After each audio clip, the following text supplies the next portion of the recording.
Hold on. All right. That's better. Well, thank you so much for joining us today. It's good to see you. I'm glad to be here. Thanks for having me in. Are you excited for the holidays? Yes, I am. We have run as hard as I can ever remember this year, and that's a good thing. It's been amazing, but I'm also looking forward to maybe just spending 7 days on the couch. I think, yeah, it'll be good. I'm going to watch all the Christmas movies and, kick my feet up a little bit. And to mention your whirlwind year, your song, Cowboy Songs, just went #1, so congratulations on that. That was a pretty cool Christmas present. How's that feel to wrap up the year with the #1 hit? It's insane. At the time I put it out, and I think still today, it's my favorite song that I've ever released. And you know, as artists, we have intentions and like high hopes for the songs that we love to do well, but you never really know until you put it out in the wild. And so to get this kind of response and to get to close the year that we had, which was the wildest one of my life, with Cowboy Songs being a #1 song, I'm a pretty happy guy right now. Yeah, life is good. Merry Christmas to you. Thank you. So this is your second #1 song. Mind on You was your first. What's the difference? What does it compare to getting your first #1 as opposed to now another one? How does that feel? The feeling definitely doesn't wear off. It's still pretty surreal. The craziest thing for me was I went from never having any hits or really much success to speak of, you know, chasing the dream, and I'd had some record deals and some stuff fall through, but never really had much notoriety to the first day of the year, January 1st, Mind on You went #1. And that opened all the doors for like touring and people knowing your name and people getting to like explore some of your music because now you have a song out there that people are starting to look up. And that was cool for me to start like having fans and being able to sell tickets and seeing people sing songs back. And not only does a #1 open the door as far as all of those things, but also it opens the door for other people to discover the rest of your music. So songs that I was really proud of that maybe hadn't seen the light of day started to get a little bit more love and a little bit more traction. And that was fun for me to kind of, you know, we work really hard on writing these songs and putting lines together and trying to make music that makes people feel something. And sometimes it's tough when you create this art that you're so proud of and it never really gets its moment in the sun. And so having a hit song has kind of brought the rest of those into the light, which was so cool. And then obviously now that we've got a bigger platform, when I put Cowboy Songs out, it moved a little bit faster this time, which was awesome.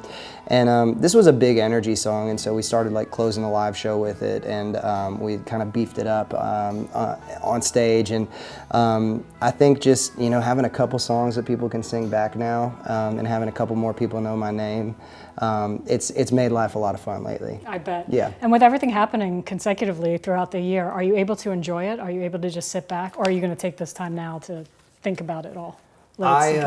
That's a great question, and I've kind of been trying to figure out how I feel about all of it.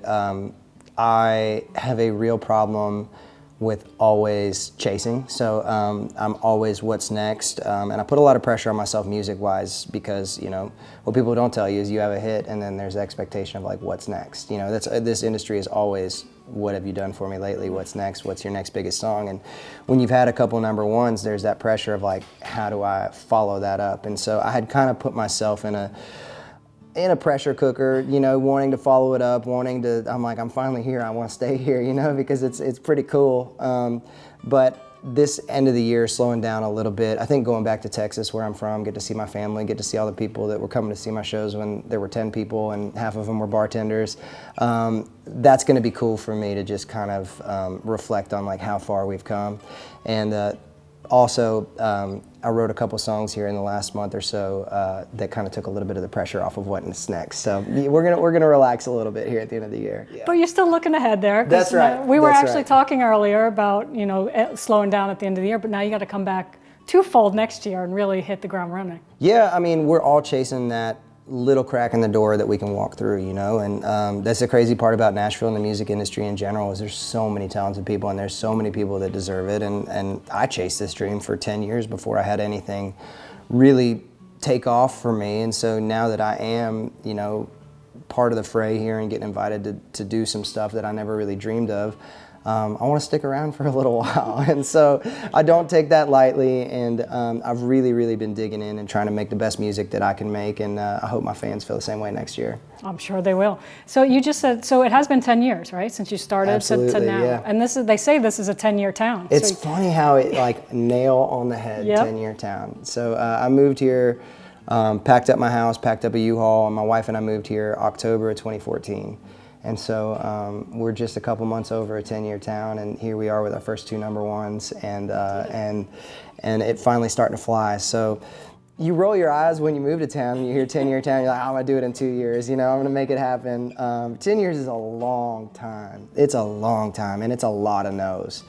But I think that the reason that it is a 10-year town is you have to find yourself, and you have to give yourself permission to fail and give yourself permission to take swings. And I think a lot of that kind of sands your edges down, and it shows you who you are as an artist, and it's rinse and repeat. Every time you fail, you get a little bit better. And that was definitely it for me. And then you also have to do some living to be able to tell stories, In the 10 years of being hungry and being told no and falling on my face, I learned a lot about myself, and I learned a lot about what I wanted to say, and I had some more stories to tell. And it's real, it's authentic, and I think country fans connect with that. So, unfortunately, is it a 10-year town? Yes, it is, but I'm glad to be on the tail end of that. So, 10 years goes by pretty fast. Yeah, it can. Yeah. It can. Any point in that 10 years did you ever think about giving up? Yes, a lot. It's, this industry is very unforgiving, and there's not really a middle ground. It's nothing until it's everything, right? And so it was pinching pennies and empty bars and, 15-passenger vans that were on their last leg, changing alternators, changing tires, loading in everything yourself, selling your old T-shirts, like just doing everything you could to keep the lights on. And meanwhile, just to add to the stress in the middle of all that, my wife and I decided to have a couple kids, and so now I've got a family to support. And I carried a lot of pressure with that because I wanted to be a good dad and a good husband, and I wanted to be around, and I wanted to be able to provide for my family. And until you kind of have made it in this industry, you're barely hanging on. And so there were a lot of nights where I would call my wife and be like, what am I doing out here? I'm crazy. And luckily she never wore me out about it. She was always my biggest fan, and she was the one that encouraged me to keep going even when I wanted to quit. And so now that we're on the other side of it and having a little bit of success, it makes it that much sweeter to be celebrating with them. Nice, yeah. Isn't it? Yeah. Mm-hmm. How many kids do you have? I have 2 little boys. 2 little boys. How old are they? 5 and 7. Oh, yeah. Good ages. And they're just old enough to be my biggest fans. They love country music. They know every song on the radio, and their favorite thing in the world is to come to some shows with Dad. So, and it's my favorite thing in the world is to have them out with me. Absolutely. So it's pretty cool. Do they play, or are they musically inclined We're starting some piano lessons. Okay. It's not anything you would want to listen to yet, but I think one day they'll get there. Exactly, yeah. Exactly. That's great. So what do you think it is about Cowboy Songs that resonates with people? Why do you think it really took off? I think, it's a universal thing of guys chasing girls that are out of their league. I think, all of us love to go out to the bar and have fun, and country music is such a communal world that I think a lot of people can kind of relate to it. It comes from real life for me. It's, chasing my wife across dusty dive bars in Austin, Texas, and her eventually agreeing to go out on some dates with me. So another thing I think is, if she dances to Cowboy Songs, she's probably worth taking home to mama. So yeah, that's a good one. How long have you been married? I have been married, 12 years now. We got married right when we graduated college, so we were young and crazy, and luckily I picked the right one. Yeah. So yeah. That's fantastic. So the Cowboy Songs is the same title as your EP. That's right. So tell me a little bit about the EP and what people, if they have been living under a rock and haven't heard it yet, yeah. what can they expect from it? I think the EP is hopefully just a little peek behind the curtain of my life. It's got a little bit of everything. There's some love songs, but there's also some songs about like some of the harder times where it wasn't as easy. And I think every song was kind of hand-selected to just tell a little bit about a chapter of my life, whether it was when I was searching or whether it was when I felt whole and complete and in love, or some of the wilder times that I had. But there's a little bit of just life in general in it, and it's as proud as I've ever been of a project. And yeah.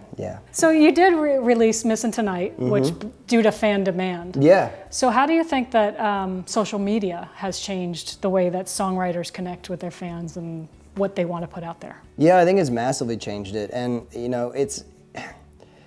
it's a tough world, right? Because as artists, we don't ever want to commoditized what we're doing, and a lot of us have spent years and years learning how to write songs and learning how to play our instrument and learning how to play live shows. And sometimes you get the tag of being like a social media artist or being TikTok famous, and you don't want that to minimize what you do. And I know that was a big wall that I had in the beginning when it came to social media. But then as I started to like dip my toe in the water with that, I realized that it was actually the best possible thing, because what it does is it opens the door to as many fans as you could possibly reach, right? And actually Clay Walker, country musician, told me, he's like, man, you could go tour the country for 3 years to try to get in front of 3 million people, or you could post one thing that goes viral and you can get in front of 3 million people in 24 hours. And the goal for any of us is to have as many people as possibly can hear our music, and that's what social media has been for me. And then it's kind of turned into a testing ground. It's less formal. You don't have to like go in the studio and cut stuff with a band, like high budget, high pressure with a label and everything.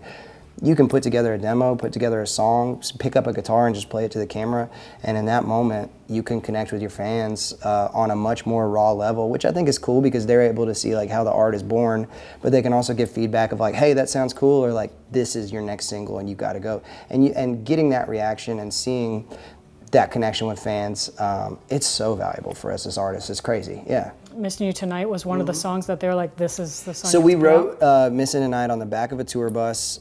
It was in the middle of when we were on tour with Sam Hunt, and you know, we'd been writing songs on the road. We made a little studio in the back of the bus, and there had been so much energy that show, and playing those big amphitheaters in front of 20,000 people or whatever it is, it puts a different perspective, because you're not just thinking about how a song's going to come through headphones, you're thinking how a song's going to be received by 20,000 people in an amphitheater, and like, what's that energy need to be, and how are you going to entertain them?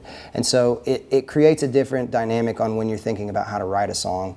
And we were all fired up. It was a great show, and we decided, you know, we're going to stay up all night and write a song. And so that was the song we wrote. I ended up teasing it on social media a couple days later. It went viral multiple times, and I don't think I ever had a choice to release that song or not. My fans told me it was coming out, and so we put it out, and I've been so thankful on the reaction for that, and just the opportunity to do stuff like that in general. My favorite thing in the world to do is make music, and so to be able to pretend like this is a job is the coolest thing to me, and to be getting, you know, fan feedback on that, and being able to give them music that I'm crazy about too. It's the best. That's great. And country music's very personal, and it tells many personal stories. So how much of your life, obviously the song Cowboy Songs was about your personal life and meeting your wife. How much of your life do you bring into the songs that you write and the music that you put out? And how much do you want to share? Do you feel vulnerable when you do? This is a great question. I think that I want to share as much as I can, because I think real is what connects. I think stories and stuff that you live, I think people can genuinely tell whether or not you've lived your songs. And I think songs that you believe, especially as a listener growing up, songs that I believed from the artist were the ones that were the most real to me, and the ones that I could connect with and plug my own memories into, because I could tell that was real life that inspired those songs. I think the first couple songs that I put out were a bit more universal, and I would take some memories here and there and then kind of like plug them into a storyline that I felt like was, you know, easy to digest and easy for fans to listen to, and that people could sing back. And I think what that's done is, like, as we've started to have hits and started to connect with fans on a deeper level, I've earned maybe a little bit of a deeper listen from my fans, and so that's let me dig a little bit deeper into my lyric, and that's something I'm really focusing on next year. You know, you kind of have to tread slowly on that, and you don't want to go too fast too soon, but now that I have a deeper connection with my fans and a bigger fan base than I've ever had, it's allowing me to tell a little bit deeper stories, and that's what's going to come in the music next year, which is really exciting. So we're going to learn all about George Birge next year? There's going to be a lot coming next year, absolutely. Okay. There's something I wanted to ask you about. On Instagram, you did a post. And be careful, because you're thinking now, what did I post? I know. God help us. Yeah. I have it here. I wrote it down because I wanted to read it. From not having 2 nickels to rub together to 2 #1 songs in the same year. Tell us about how you got to this point, from those 2 nickels not being able to be rubbed together. Yeah, I mean, I think you get here to town, and I was lucky. I had gotten discovered out of Austin. I moved to Nashville 10 years ago, and I had a record deal the day that I moved to town. And that was probably too early for me to have a record deal, because I didn't know anything yet. I didn't know what a publishing deal was. I didn't know what a management deal was. I didn't know anything about anything. I just knew how to write songs and put on shows. And I got here and was instantly completely overwhelmed and had no idea what I was doing. And I started To be completely candid, I started chasing a little bit. I would see what was working, what was on the radio, what was selling tickets, and I would, in my mind, be like, hey, if you could be more like him, or if you could sound more like him, or if you could write songs that sounded more like that, maybe it would open up for you. And it's such a dangerous place to be, because you're never going to be somebody else better than they are themselves. And once somebody walks through one door of success, that door closes. You've got to find your own path, because nobody needs a clone of somebody else. And it took me a minute to figure that out. And I think the other big pressure is when you get here and you sign a record deal. It's a high stakes game, right? People are investing $1 million in you, and they want to have a say in what you look like and what you sound like, and they're doing the same thing. They're saying, well, if this is working, maybe we'd chase this lane. And I had a really hard time coming from nothing, moving here and having these people invest money in me and a whole team around me, saying no to stuff that didn't feel authentic to me. I would kind of just say yes because I felt lucky to be here. And it cost me pretty dearly, and I lost myself for a second in that. But I think right about the time where I was on the cusp of like, am I going to give up or am I going to keep doing this? It's funny when you get backed into a corner like that, it makes you a little bit more fearless, because you're like, what do I have to lose? It's already not happening, or it's going to happen. And so it wasn't until I could be fearlessly myself and not afraid to say no, and look people dead in the eye and say, either you like this or you don't, but this is who I am and this is the music I'm going to make. That was when it started to work for me. And that's such an empowering feeling too. Yeah. When you don't have to pretend to be somebody else, when you can put your head on the pillow at night and know that like, hey, I'm George Birge, and I don't have to pretend to be George Birge. Like, this is the music that comes naturally to me, this is who I am on stage, and people resonating with that was the coolest feeling in the world for me, and it made me want to double down and run as hard as I could, and it's resulted in a pretty cool year. Yeah. Yes, it has. Yeah.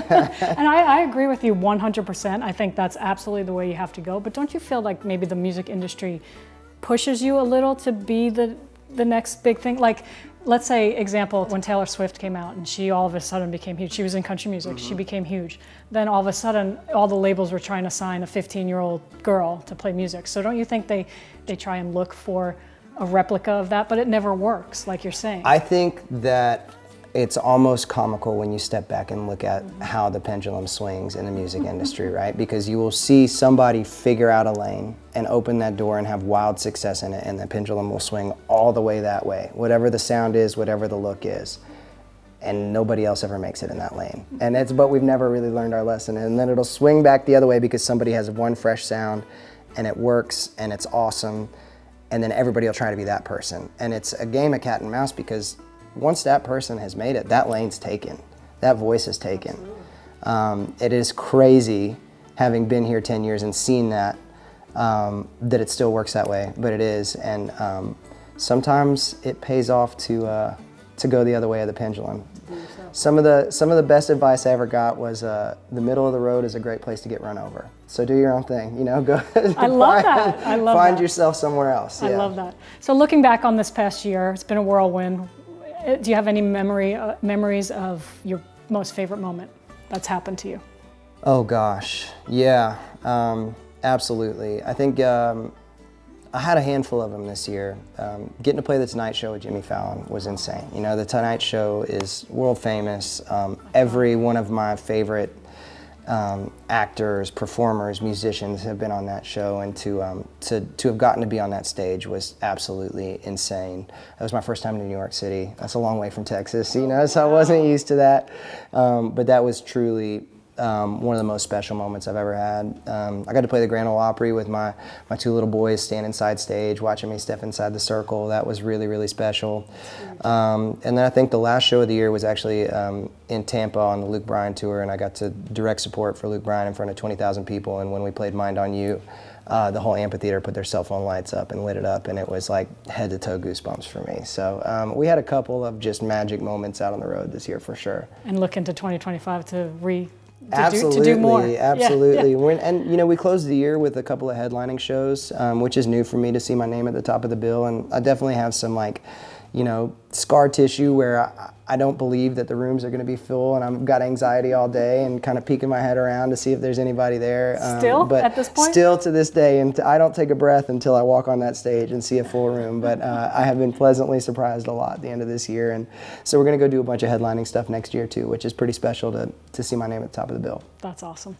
And I can't help but notice, as I'm talking to you, your Yeah, tattoo. absolutely. You tell us about that and what's going on there? I got That's great. this tattoo this year, and I always wanted to get a tattoo that meant something to me, and it took me a while to land on this, but I call it the hummingbird, the bull, and the bar stool. The hummingbird is the guitar that I always wanted. It's made by Gibson.